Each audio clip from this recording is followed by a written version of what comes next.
আজকে তোমাদের সামনে নিয়ে চলে আসতে চলেছি একটা নতুন রেসিপি। সেটা হলো চিংড়ি মাছ আমি একটা নতুন রকম করে রান্না করব, সেটা আমি বন্ধুদের সঙ্গে তুলে ধরবো।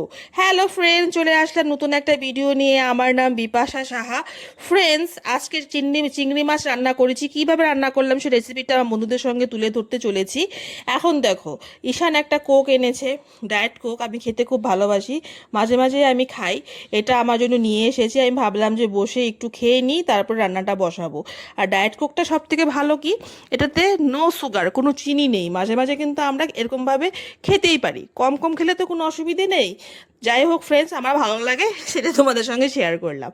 তো এখানে আমি চিংড়ি মাছগুলোকে আগে নুন হলুদ দিয়ে ভেজে নেব। চিংড়ি মাছ কিন্তু বেশি ভাজলে কিন্তু শক্ত হয়ে যায়, এজন্য একদম হালকা করে ভেজে নিতে হবে।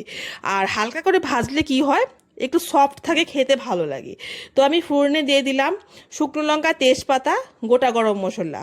তারপর আমি দিয়ে দেব, ফোড়নটা যখন সুন্দর চলে আসবে তখন দিয়ে দেবো কুচনো পেঁয়াজ। কুচনো পেঁয়াজ দিয়ে দেওয়ার পর আমি তখনই একটু ভাজা ভাজা করে আমি পেস্ট করা পেঁয়াজও দিয়ে দেব। আর এখানে দেখো, গার্লিক অ্যান্ড জিঞ্জার যেটা পেস্ট পাওয়া যায়, ওটা আমি কিন্তু রেডিমেড পেস্টটা দিয়েছি। মানে আদা রসুন তোমরা ব্লেন্ড করেও দিতে পারো, কোনো অসুবিধে নেই।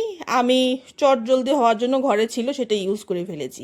আর এখানে আমি মশলাতে দিয়ে দিয়েছি জিরে গুঁড়ো, ধনে গুঁড়ো, নুন, সামান্য চিনি আর চিকেন মশলা। একটু চিকেন মশলা দিলে কি হয়, ফ্লেভারটা খুব ভালো বের হয়, একটু রিচ রিচ ফিল হয়।